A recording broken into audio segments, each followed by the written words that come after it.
Why, hello there, ladies and gentlemen.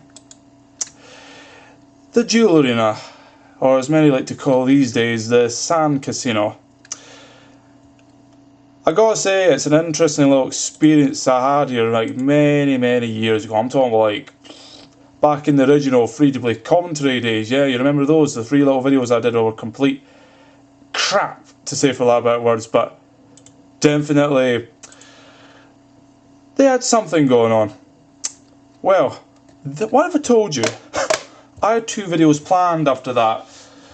The first of which, if you can believe it, is indeed this very place right here. And you want to know something, right?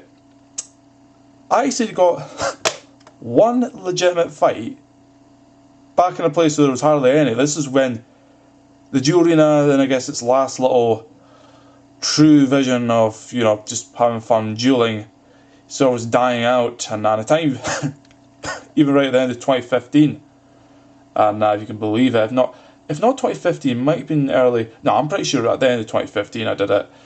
You know, where I managed to get one fight against this chicken, was it Mithram or some shit.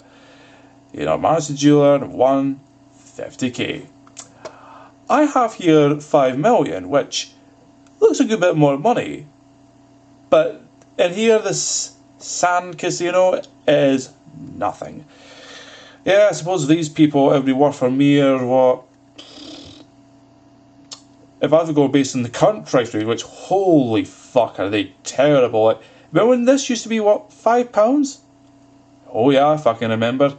Now they're not even 50 pence anymore. I think they're going rate somewhere around 45 pence. It's even worse in America, like borderline 40 cents at that. So yeah, this is at most, yeah, just say £2 and somewhere around 30 pence. I'm trying to work with the mathematics and you know, yeah, we'll say what, £2 and 25 pence roughly.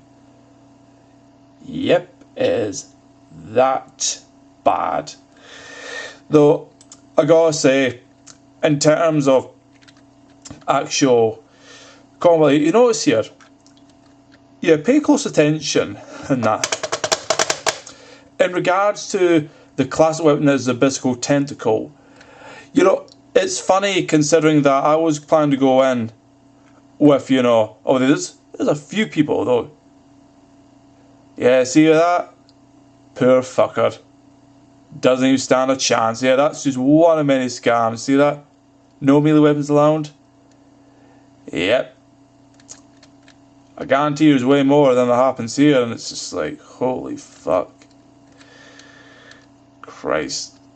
What even is this place? It's just like, yeah, this is a place that's very much become infamous, and it's actually primarily why I'm making this video. It's gotten the recent attention of a lot of people, particularly one of the big figureheads, who I was kind of iffy with at first because of real world training, but I suppose the funny thing of real world training is that is indeed what largely fuels this in a sense.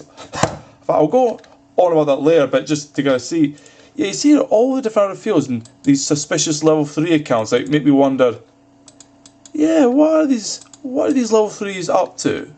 And that, what the fuck are they playing at? You know, every other field is empty, bar that one. I think it's a no obstacle, no movement kind of area, I think. There's 3 obstacle ones, as you see here. So there's like, you get obstacle and no obstacle, and there's another little setting that I think one's you can move freely, one you can, and I forget what the third one is, to kind of divide it into 6, but yep, there it is, ladies and gentlemen. The cursed Sand Casino, eh? Back when I first made that free-to-play video that I just ended up scrapping. Yeah, as it would turn out, and yeah, what was previously just a desolate area where just fun was indeed already dying out as a concept, now it's become the haven to pretty much one of the biggest hubs for real world trading. You know, not just that, but there's a lot that goes on in this sort of field, and that, you know, like this place where some of the shadiest aspects, and I'm not even joking when I say this, and that, you know, people who are very much, if not borderline criminal, they already are, in the sense of like laundering, trafficking money and that, you know, real world trading, you know, kind of disguising, you know, big stakes, oh, I lost or oh, I won, you know, just conveniently, you know, a lot of shit goes down here and that, you know, and it's like, holy fuck. Actually, what I'm going to do, now I'm in the environment, let's turn private on. Yeah, let's get a real feel for the environment right here. It's just like, holy fuck.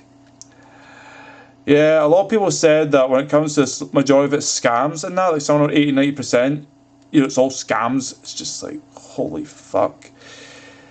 Yeah, I've had my own contentions about, you know, I'm not much of a gambling man. I mean, I have gambled, but I'll tell a little interesting tale here in regards to my grandfather. And that, you know, he always had his moments with horses and that, you know.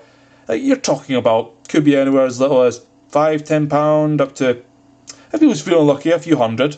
You know, like, never bet too high, but he enjoyed the thrill, but without getting too crazy over it, and just, you know, I sort of respect him since, despite having a gambling addiction, you knew how to keep it within control, and like, just some days were shit, and I was like, oh well, you know, that's money gone. And other days, you know, got really lucky, you know, got like twice the amount of money back, 3-4 times, even like one case you got something like a fucking 18 return and that, like, oh, something like £50, but holy fuck. You know, that feeling of turning a measly £50 into a wow of 900, and it's like, what if you just bet even more and you get lucky again?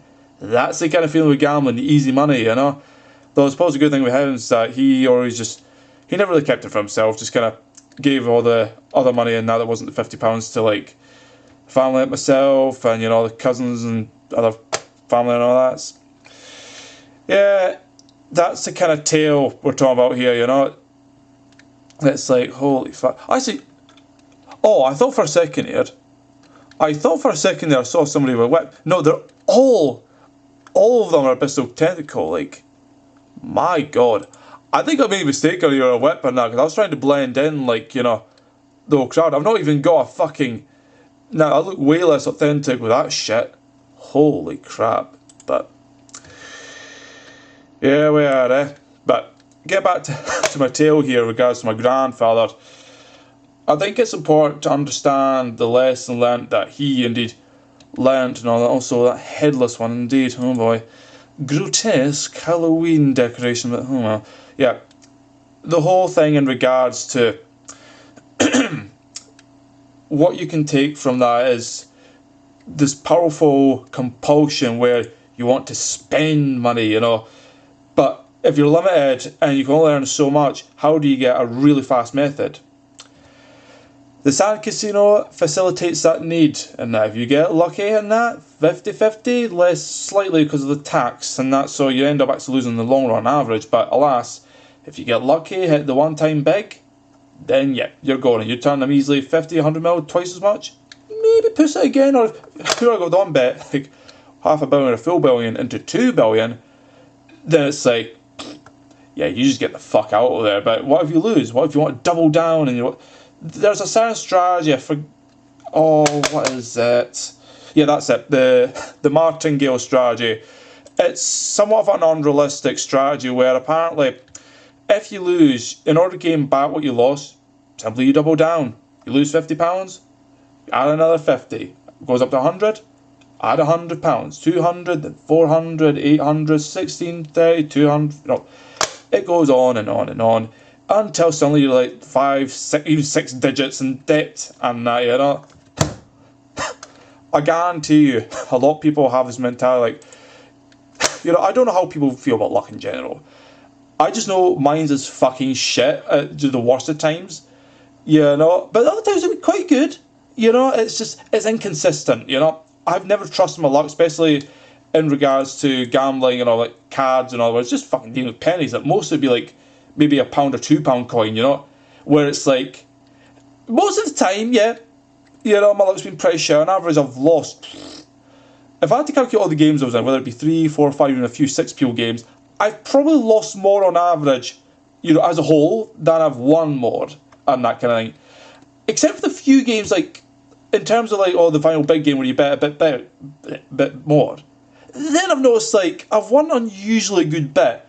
And before you say, no, it's not because of fucking cheating and that, though, I would be impressed if you can cheat maybe for the actual card games, for the ones just like where you get a little deck just flying out cards and you say, oh, find this card. Nah, there's no way you can cheat that. And that, you know, and those are the ones I was unusually good at, I gotta say, you know, all the things with blackjack, 8 of diamonds, oh fuck this.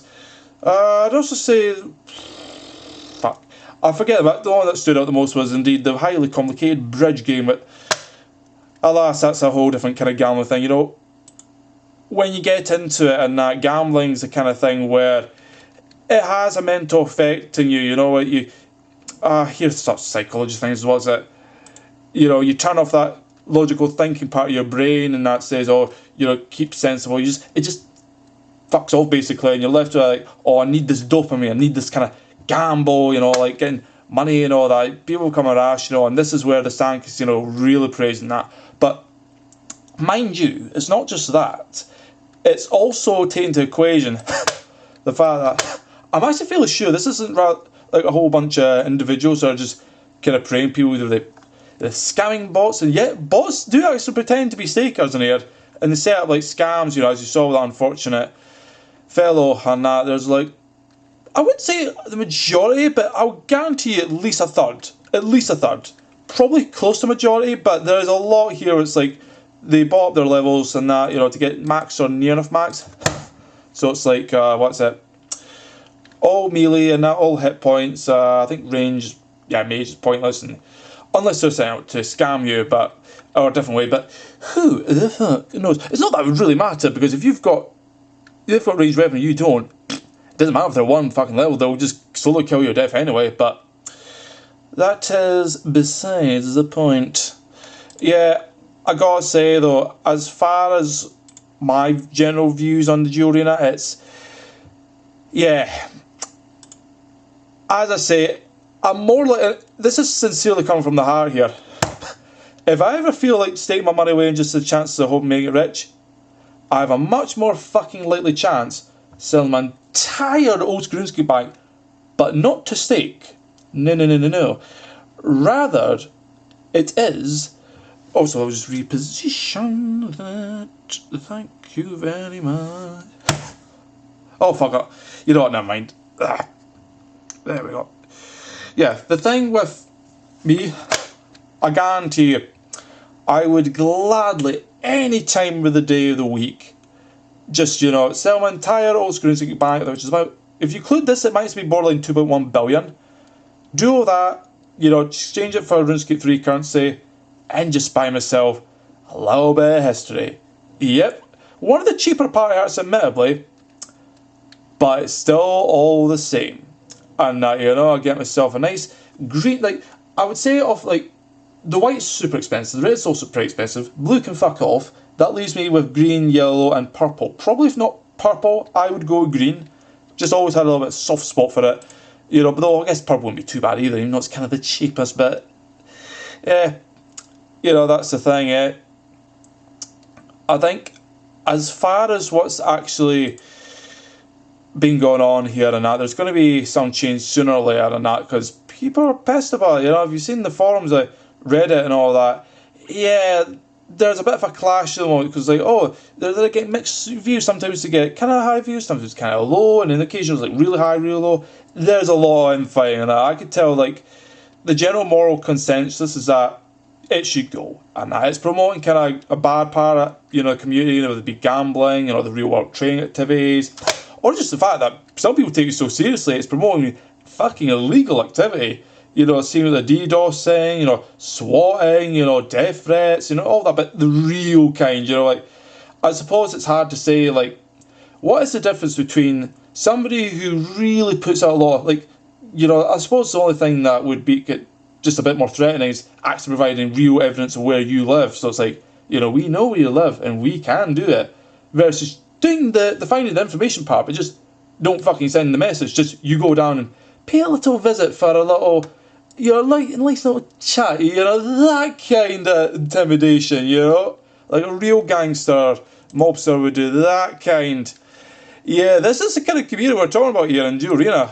Make no mistake, and the Sand Casino is a fucking shithole. But it's more than just that. It's like, people say, oh, just leave it, Duel Arena, it's all the shit people go there, we have nothing to do with that, we can just kind of, The problem, I think, I've actually never seen anybody mention this. Think about all these people here. What do these people have in common with Z, Venezuelan, and also the occasional Egyptian and Argentinian? Argentinian? Fuck. I don't know the phrase for referring to people with that. Argentinian? Oh, fuck. People from Argentina. What do all these have in common with just a gold farmer? The name should be obvious. People who farm gold. There's a thing to be said, it's like, oh, they're farming people, like, so they can get gold to people, like, oh, they might want 100, 200, 500 billion, or even a full billion for a twisted bowl. That's just a tiny amount of money that goes in compared to here, where apparently records say this whole hub alone is responsible. If I'm not mistaken, I'm going to look a bit of a tip if I get this wrong. This whole facility and all these people here, with the tax, and this isn't like money going in, this is just tax removed, is over 1 trillion GP. Yep, 1,000, not fuck, thousand, million, billion, trillion, over 1 trillion GP, like, fuck off, like, that's the thing, there's a huge amount of demand, in fact I'd say a gargantuan amount, and the reason that primarily comes for it is largely from, how can I even describe it, so fuck, I'll just leave this up here, so, the demand comes largely from the stakers, as you would probably imagine by now. The issue that people largely stem of it is because it fuels a lot of real world training activity. These are legitimate, like, I wouldn't be surprised if there's thousands, if not 10k plus gamblers who all want to bet high, they've got the money for it, the real life money that is, but where's all the gold going? That's where all those hundreds, fuck, I would not be surprised, tens of thousands of gold farmers, not over 100,000 at this rate, they're all there to provide a service.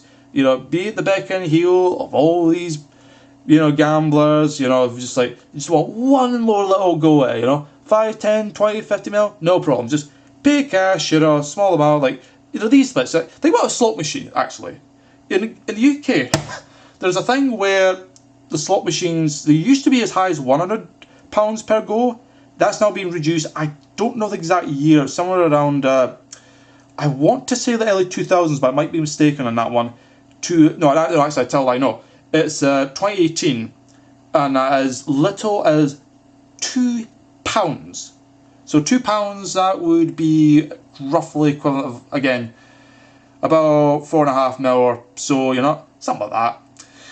Now, if you imagine, people regularly spend 10, 20, 50, 100 mil, just have one more go and see if they can make back their losses. Now, that's the kind of game, and this is where a lot of Venezuelan demand comes in, because there's all these people coming in, and now there's what's, I guess it's sort of an unofficial gambling hub and that for people, because essentially, if you get someone who's the same level, and if you're maxed in that, and melee and all that, and you're just doing staking, it's essentially a gambling activity. It's mostly 50-50. The only thing I hear in strategy that really works is, tack, so you tack right as you're about to tack, and you defend straight after, so you get a little bit of defense, and that, or vice versa, so say they attack first, like or, that kind of thing. You get the idea. But essentially, that's what appears to be the biggest problem that plagues the old school Runescape community at the moment, and one of the biggest ones. You actually hear that with the recent changes made to the Venezuelans' favourite Revenant Caves, it's actually kind of dying now. Like, the clans there can't have their fun anymore. The Venezuelans is just alright. It's only if you're lucky, 1.5 mil an hour. If you've not got the great gear, you're probably going to make like half of that easily, so only 750k for most people. Yeah, they just fucked off. and back to like Zora, Vorkav, Zalcano, and other places. Like, holy fuck, this is going to be a fun one. I can tell you that much. But that's it. It seems like the round case is, unless they reverse it, it's kind of dead. But not dead, just kind of, it's no longer what it used to be. And that, you know, also fuck me. Yeah, one last thing I'd like to talk about actually is the whole thing in regards to Jagex mods being in and all this. Maybe it might be conspiratorial, perhaps. I mean, I guess if you look at the evidence with mod Jed, mod reach, you know, and also mod affinity and balancing, you know, I have my own contentions with those twats, but it's like, if you think about, you know, it's just dicks being dicks. Not entirely, you know, it might be a part of the crap salary that Jagex tends to give and that, like, apparently any salary above 35 grand over there is really fucking rare, and this is supposed to be, like, they're basically pay way below the industry average and that, and never fucking mind the quality support, you know, like, quality assurance, you'd be lucky to get 22 grand or above, fuck, I made that twice fold, and that, you know, and this is me going full time, it's like, holy fuck, yeah, no, I'm not even that experienced, so you imagine what, 5, 10, 15 years from now, like, Jesus Christ. But it makes you wonder how many of these Jagex modders are in on the action, like, you know, they kind of allow this, and that, it's sort of like, well, okay, think of it this way, it's like, they allow it, but it's not in the sense of, oh, we'll just kind of ignore certain bot farms or selectively punish certain people while others don't. It's not quite like that, it's more like, they get a lot of revenue bonds not coming in from people constantly paying, you know, for membership and, you know, getting more money, you know, that kind of thing, though a lot of it's real world trade, but these people have to also contribute to their own bonds. So Venezuela's, you know, lots of bonds, you know, kind of creates demand that way. But what I have to wonder, and this is a serious question, if this, we'll just say income, all this gold being transferred, is this something that could really be taxable? Because if it is, oh fuck me. You know, there's a thing in America called the IRS, and I don't know if any of you have heard of it, yeah, it's this a police matter, and nor is it an FBI and that, you know. Though I suppose maybe the people threatening actually trying to gather information on their victims and that. Perhaps so, but if you get the fucking IRS involved, oh fuck, they, like, I've actually heard a few people say in that film, The Joker, like, even the Joker, the maddest of all people, pays his fucking taxes. So you can imagine what will happen if all these Jagex moderators, the ones who are in on this, and they're kind of like, got their little economy, transferable money, and they kind of regulate themselves, just full control it. Yeah, imagine what will happen if enough people push for the IRS to investigate. I guarantee they'll be fucking nervous. I can tell you that much. And now they will be shitting themselves. And it will just not be a good look. But that's just a suggestion, you know. It might possibly end up really hurting the game in the long run. Maybe even killing it. But is it worth it for at least in some interior's sake? I'll leave that to you to decide. But until then, this is me, Lewis Wilson, Richard Power, except not really, Seth Skyler, signing off. And I'll see you guys then. Till then, folks.